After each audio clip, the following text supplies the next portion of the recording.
ಸ್ವಾಮಿ ಹನುಮಣ್ಣನ ಪೂಜಿಗಾಗಿ. ಎಷ್ಟಮ್ಮ 86 ವರ್ಷನ? 78 ರೀ.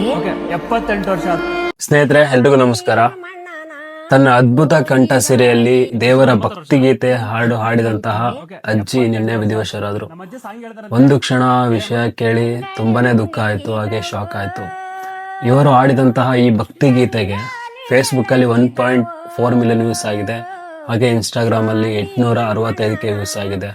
ನಾವೊಂದು ಅನ್ಕೊಂಡಿದ್ವಿ ಇನ್ಸ್ಟಾಗ್ರಾಮ್ ಅಲ್ಲಿ 1 ಮಿಲಿಯನ್ ಆದ್ಮೇಲೆ ನಮ್ಮ ಬೇಕ್ ಕೇಕ್ಸ್ ಅಣ್ಣವ್ರಿಗೂ ಕೂಡ ಹೇಳಿದ್ದೆ, ಬೇಕರಿ ಅಣ್ಣವ್ರಿಗೆ, ಅವರು ಕೂಡ ಫ್ರೀಯಾಗಿ ಕೇಕ್ ಕೊಡ್ತೇನೆ ಅಂತ ಹೇಳಿದ್ರು. ಕೇಕ್ ಮೇಲೆ ಅಜ್ಜಿ ಫೋಟೋ ಹಾಕಿ 1 ಮಿಲಿಯನ್ ಸಿಂಬಲ್ ಹಾಕಿ, ಹಾಗೆ ಒಂದು ಮ್ಯೂಸಿಕ್ ಲೋಗೋ ಹಾಕಿ ಕೋಟೆಂಜನೆ ದೇವಸ್ಥಾನ ಹತ್ರನೇ ಕೇಕ್ ಕಟ್ ಮಾಡಬೇಕು ಅಂತ ಅನ್ಕೊಂಡಿದ್ವಿ. ನಿರಾಶೆ ಆಯ್ತು. ಹಾಗೆ ಈ ವರ್ಷ ಬಜರಂಗ ದಳದಿಂದ ನಡೆಯುವಂತಹ ಹಿಂದೂ ಮಹಾಗಣಪತಿಯ ಪ್ರಯುಕ್ತ ಅಲ್ಲಿ ದೊಡ್ಡ ವೇದಿಕೆ ಇರುತ್ತೆ, ಅಲ್ಲಿ ಅಜ್ಜಿಯಿಂದ ಸಾಂಗ್ ಹೇಳ್ಸೋಣ ಅಂತ ತುಂಬಾನೇ ಆಸೆ ಇತ್ತು, ಅದು ಕೂಡ ನಿರಾಸೆ ಆಯ್ತು. ಫೇಸ್ಬುಕ್ ಅಲ್ಲಿ ಇನ್ಸ್ಟಾಗ್ರಾಮ್ ಅಲ್ಲಿ ತುಂಬಾನೇ ವೈರಲ್ ಆಗಿರ್ತಕ್ಕಂಥ ಅಜ್ಜಿ, ಯಾರು ಕೂಡ ಒಂದು ಬ್ಯಾಡ್ ಕಮೆಂಟ್ ಕೂಡ ಆಗಿದ್ದಿಲ್ಲ, ಎಲ್ರು ಪಾಸಿಟಿವ್ ಹಾಕಿದ್ರು.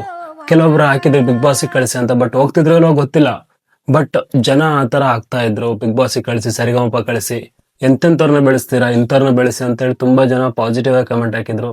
ಅಂಡ್ ತುಂಬಾ ಜನ ಕೂಡ ಮೀಟ್ ಮಾಡಿಸಿ ಅಂತ ಹೇಳಿದ್ರು, ಇಂಟರ್ವ್ಯೂ ಮಾಡ್ತೀವಿ ಅಂತ ಹೇಳಿದ್ರು. ಹಾಗೆ ನಾನು ಅನ್ಕೊಂಡಿದ್ದೆ ಇನ್ನೊಂದ್ 2-3 ಸಾಂಗ್ ಹೇಳ್ಸೋಣ ಅಜ್ಜಿಯಿಂದ ಅಂತ, ಆದ್ರೆ ಏನ್ ಮಾಡೋದು, ಅವರು ವಿಧಿವಶರಾಗಿದ್ದಾರೆ.